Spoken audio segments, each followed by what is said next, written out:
स्वरूप उपस्थित महान भाव तथा भाई और बहन, मानव जीवन की पूर्णता नित्य नव रस की अभिव्यक्ति में है और रस का स्रोत एकमात्र अगाध प्रियता में। अगाध प्रियता किसी अभ्यास से प्राप्त नहीं होती, एकमात्र आत्मीयता से, अपनेपन से प्राप्त होती है। तो जो साधक सुने हुए प्रभु को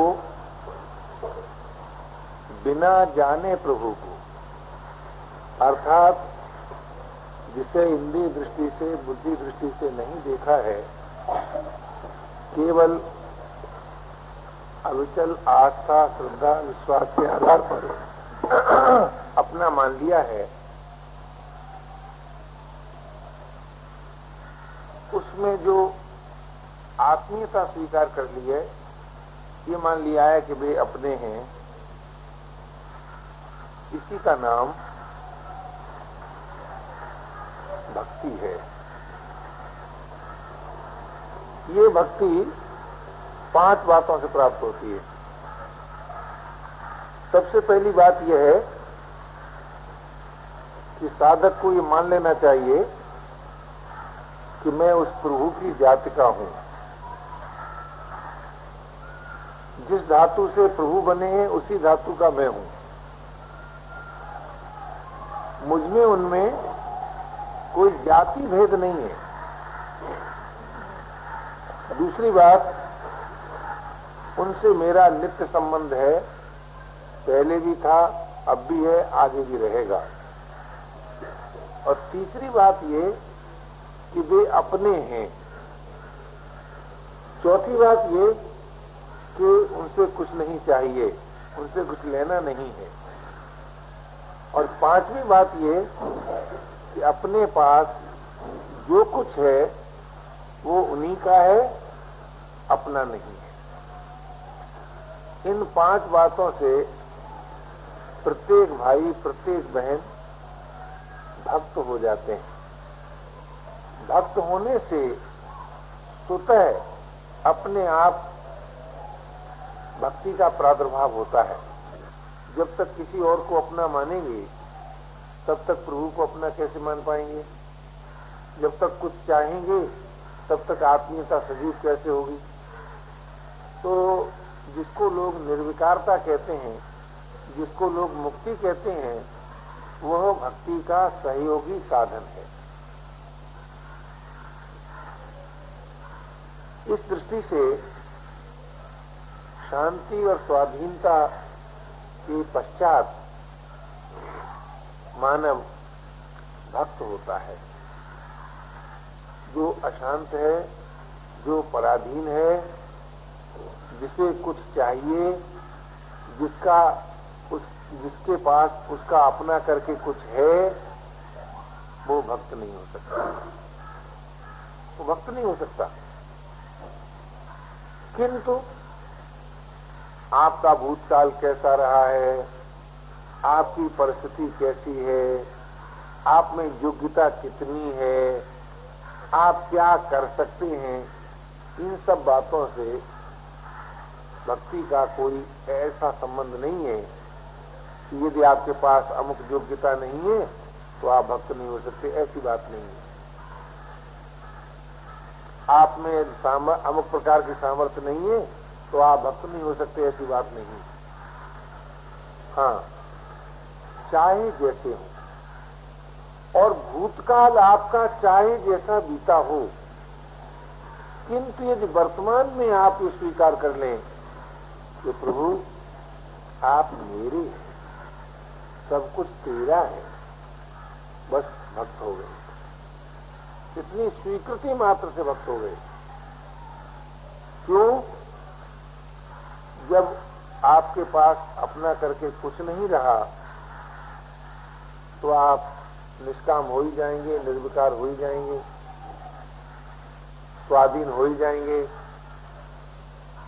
और जब आपने स्वीकार कर लिया कि प्रभु अपने हैं, तो अपने होने से वे प्यारे लगेंगे। आपने सुना होगा कि जब शरद पूर्णिमा के दिन श्याम सुंदर ने बंसी बजाई थी, तब गोपियां जो जिस स्थिति में थी, उसी स्थिति में, उसी दशा में ज्यों की त्यों वन की ओर चलती।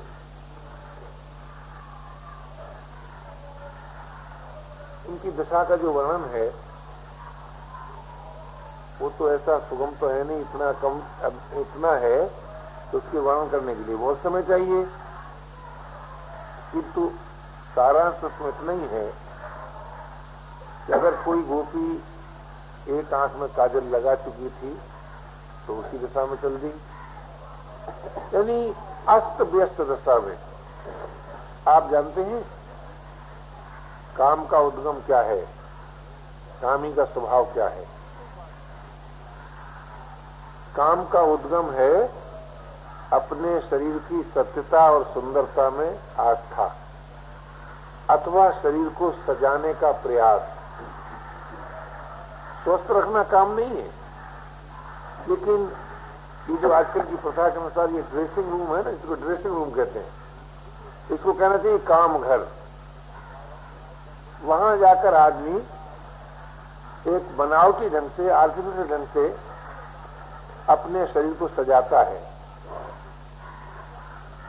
जिनमें काम नहीं रहता उनमें शरीर को सजाने की बात ही नहीं आती। इसलिए गोपी यहां जिस दशा में थी उसी दशा में चल दी। और जब वन में पहुंची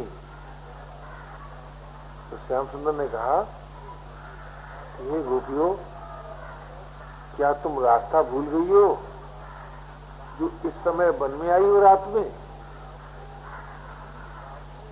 गोपियों ने कहा महाराज, हम रास्ता नहीं भूल गए।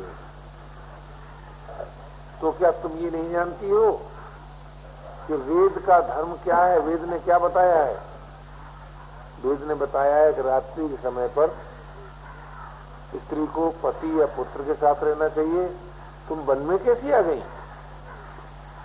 गोपियों ने कहा, हे श्याम सुंदर, हम आपको आचार्य बनाने के लिए नहीं आई, गुरु बनाने नहीं आई, तो जाओ यहां से। क्यों आई? उन्होंने कहा कि हम तो इसलिए आई थी कि हमें देख के आप प्रसन्न होंगे, आपको रस मिलेगा हमारे देखने से, हम इसलिए आई थी। और जहां आप जाने की कहते हैं वहां तो हमारा तृण के समान भी संबंध नहीं है। एक बात। दूसरी बात यह महाराज, मन के बिना तन कैसे जाए? हमारे पास हमारा मन नहीं। अब आप विचार कीजिए, मन किसके पास नहीं होता? जो निष्काम हो। संबंध किसका नहीं होता? जो निर्मम हो।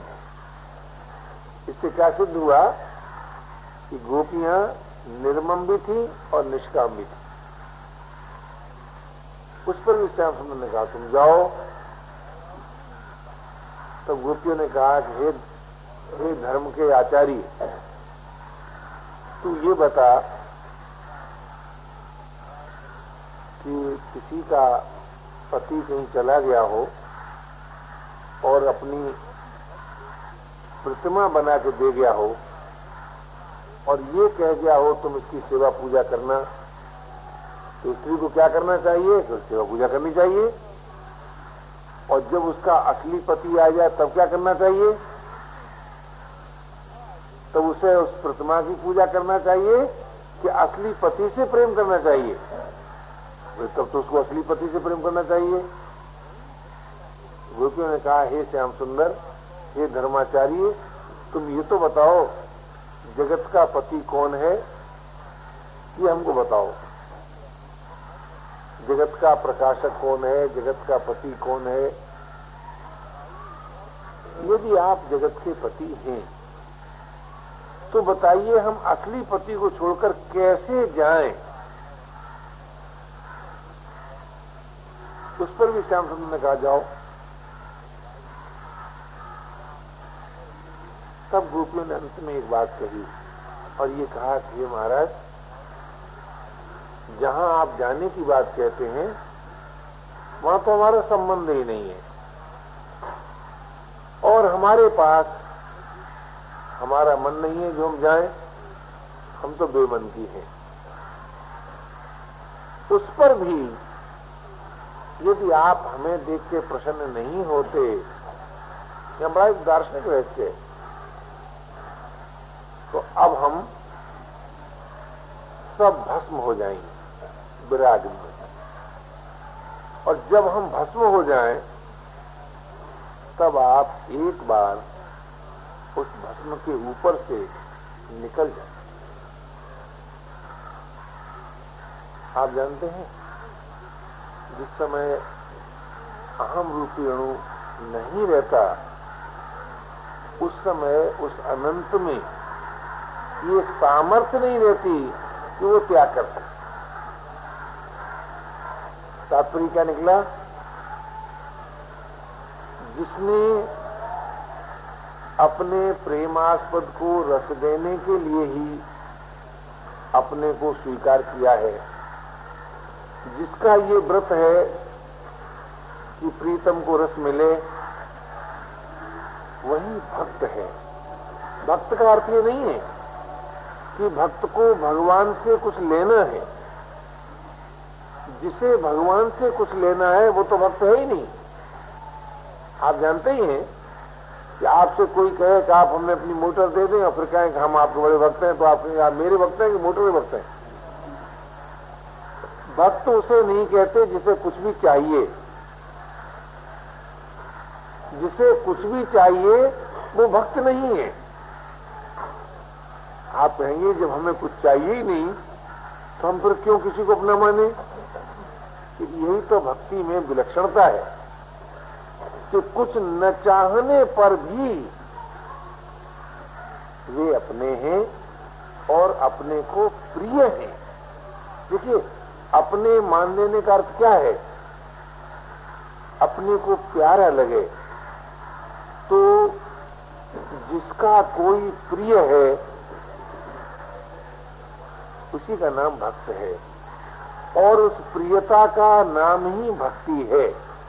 तो भक्ति क्या हुई? किसी की प्रियता। अब ये प्रियता जो है ये शरीर धर्म नहीं है, ये स्वधर्म है। प्रियता अपने में होती है, यानी आप में प्रियता जागृत होगी, न कि आपके तन में, न कि आपके मन में, न आपकी बुद्धि में। इन सब में प्रियता जागृत नहीं होती। इन सब पर तो आपकी प्रियता का प्रभाव होता है। जैसे आसक्ति अपने में होती है, दिखाई मन में देती है, दिखाई देती है मन में और होती है अपने में। उसी प्रकार जब अपने में प्रियता जागृत होती है तब उसका प्रभाव शरीर पर होता है, इंद्रियों पर होता है, मन पर होता है, प्राणों पर होता है और इतना गहरा प्रभाव होता है कि सारा शरीर प्रीत के परमाणुओं से निर्मित हो जाता है। परंतु ये भक्ति बिना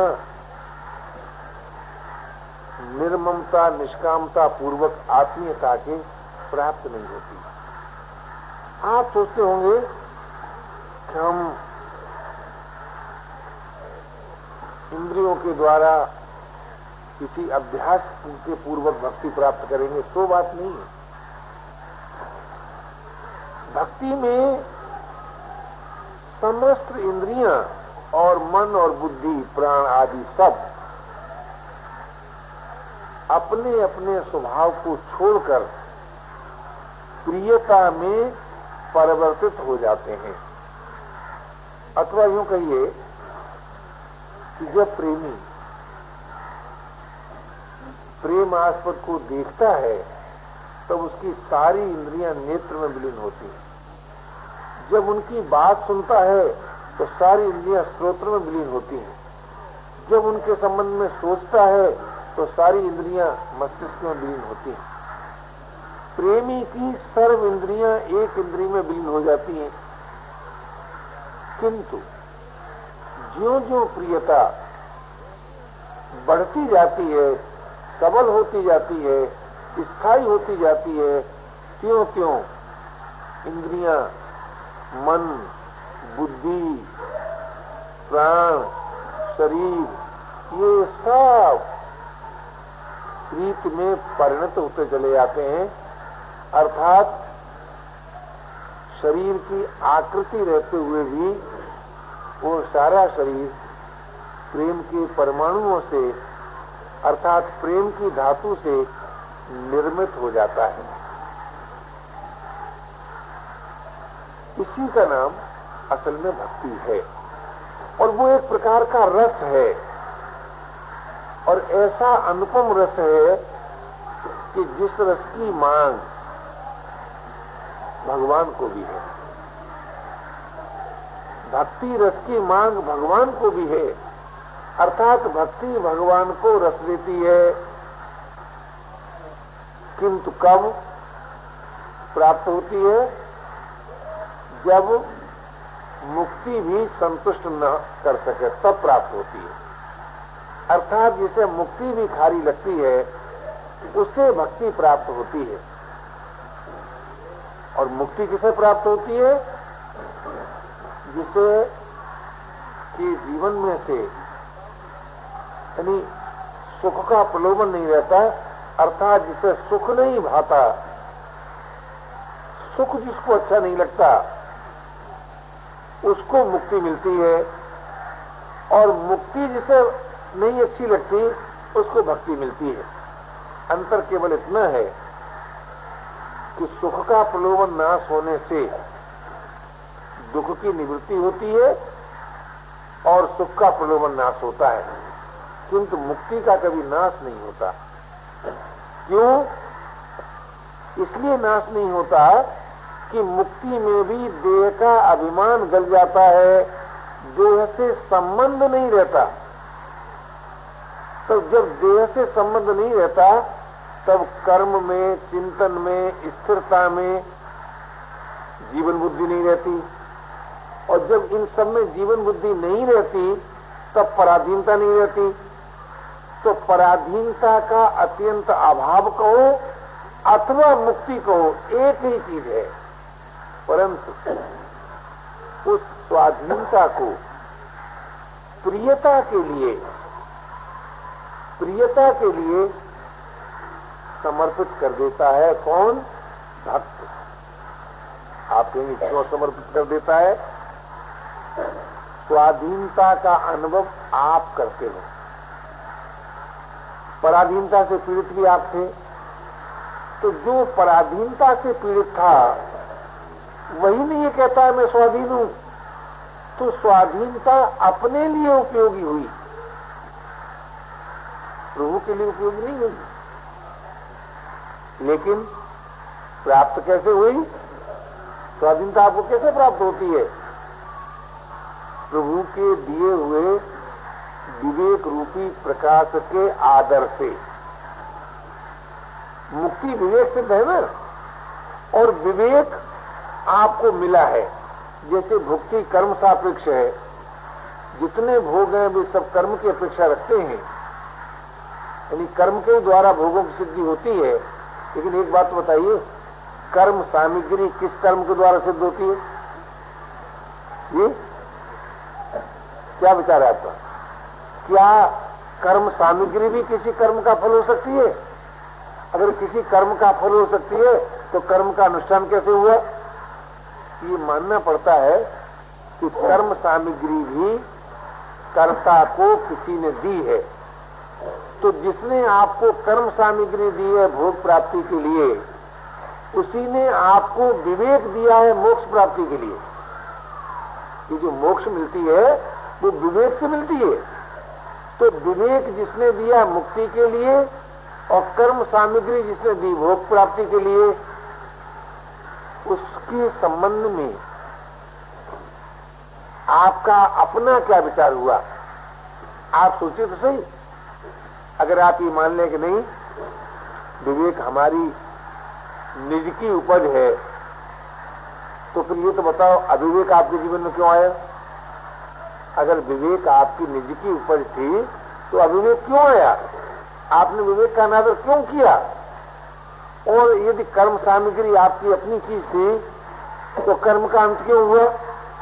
कर्म अखंड होना चाहिए था, विवेक अखंड होना चाहिए था, किंतु आपको मानना ही पड़ता है कि आपने अपने ही जीवन में कर्म सामग्री के अभाव को भी अनुभव किया है, आपने अपने ही जीवन में अविवेक को भी अनुभव किया है। तो जब आप विवेक का अनादर करते हैं तो इसका अर्थ यह है कि विवेक आपकी उपज नहीं हो सकती, आपकी उपार्जित वस्तु नहीं है, आपको मिली है। तो जिसने शांति के लिए, स्वाधीनता के लिए विवेक रूपी प्रकाश दिया और कर्तव्य पालन के लिए कर्म सामग्री दी, उस प्रभु को आप अपना न माने, उसमें आस्था न करें, उसमें श्रद्धा न करें, उसमें विश्वास न करें, तो क्या ये कृतज्ञता नहीं होगी? इसका अर्थ ये नहीं है कि भगवान ये बात चाहते हैं कि आप उनको अपना मानिए, ये बात नहीं है। आप उनको अपना मानते हैं तब आपको वे प्यारे लगते हैं और उनसे उन्हें रस मिलता है, ये बात अलग। भगवान ने तो आपको विवेक भी दिया है ना, आप भगवान को मत मानिए और आप विवेक पूर्वक असंगता के द्वारा आप मुक्ति प्राप्त कर लीजिए, आप कर्म सामग्री के सदुपयोग द्वारा आप भोग प्राप्त कर लीजिए, लेकिन भोग के परिणाम को आप नहीं मिटा सकते।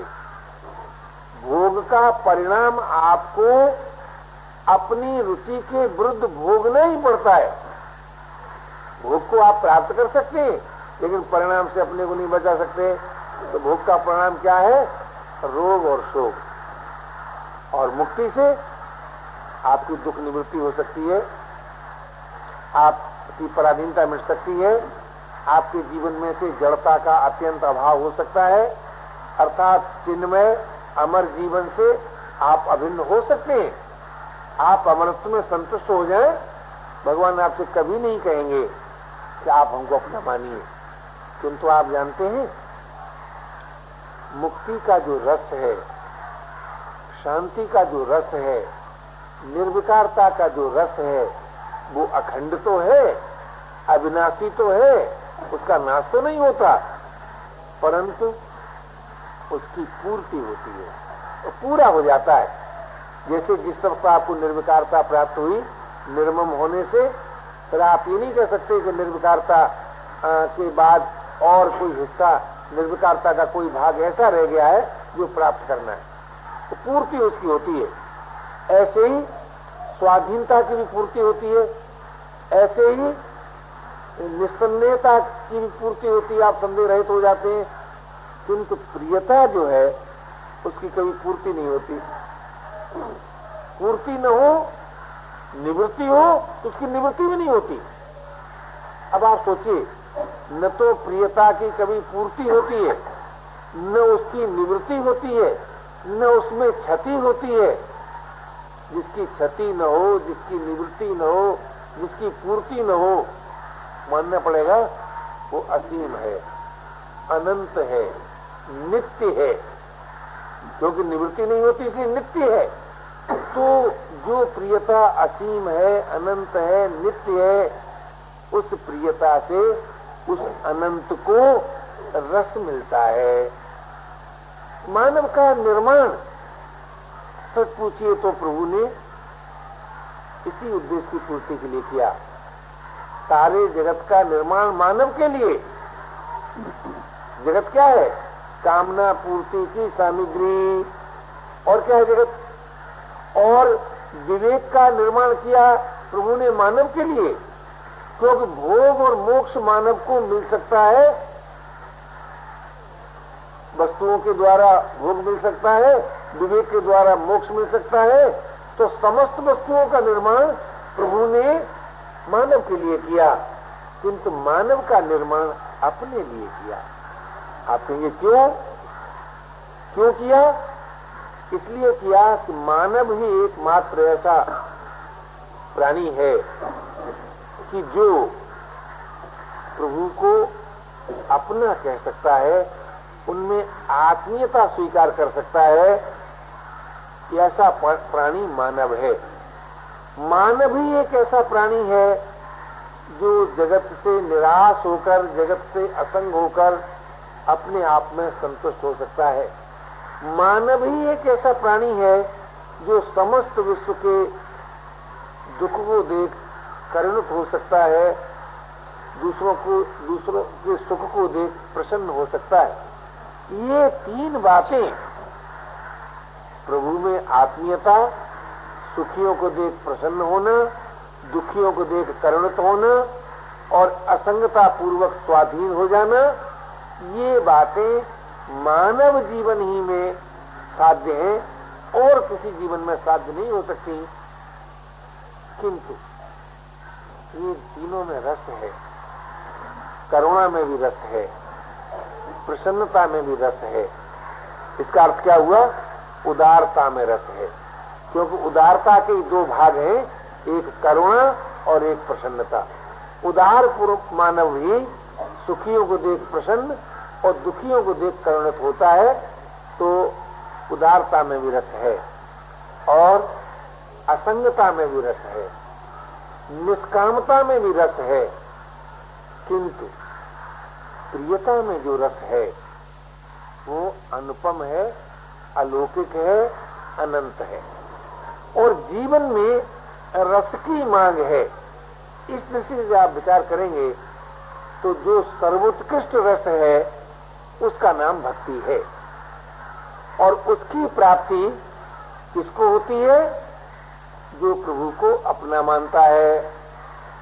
ये समझकर नहीं कि वो महान है, जगत के प्रकाशक हैं, आश्रय हैं, मालिक हैं, वो तो प्रभु को अपना नहीं मानता। वो तो प्रभु के दिए हुए विवेक पूर्वक मुक्ति का आनंद लेता है और कर्म सामग्री से भोग का आनंद लेता है। प्रभु को अपना वो मानता है जिसको भोग और मोक्ष नहीं चाहिए। भोग भी नहीं चाहिए, मोक्ष भी नहीं चाहिए। परंतु इन दोनों में अंतर क्या है? भोग के न चाहने से भोग की निवृत्ति होती है और मोक्ष के न चाहने से मोक्ष की निवृत्ति नहीं होती, प्राप्ति होती है। यानी मोक्ष को अगर आप न चाहें तब भी आपको मुक्ति मिलेगी, लेकिन भोग को न चाहें तो भोग की निवृत्ति होगी। तो निवृत्ति जिसकी होती है उसका नाम भोग है, उसका नाम काम है, उसका नाम आसक्ति है। और प्राप्ति जिसकी होती है, निवृत्ति नहीं होती, उसका नाम मोक्ष है। तो उस मोक्ष से भी जो अधिक रस है जिसमें, उसका नाम भक्ति। एक बार एक भक्त से मिलने का अवसर मिला तो मैंने उनसे कहा, चर्चा करते हुए, असंगता में भी रस है। उन्होंने बड़े सुंदरता पूर्वक ये कहा कि ठीक है भैया, भैया करके संबोधन, ठीक है भैया, हम रूखी रोटी खाएं तो चटनी से क्यों ना खाएं? असंगता में जो रस है वो रस तो प्रियता में है ही, परंतु उसमें नितनव वृद्धि है। श्रम साध्य भक्ति का रस नहीं है, विचार साध्य भक्ति का रस नहीं है, विचार साध्य मुक्ति का रस है, निष्कामता से साध्य शांति रस है, किंतु आत्मीयता से साध्य भक्ति का रस है। और वो रस कितना अनुपम है, कितना विलक्षण है, इस संबंध का ठीक परिचय कब होता है? जब आप किसी भक्त के चरित्र को अपने सामने रखते हैं।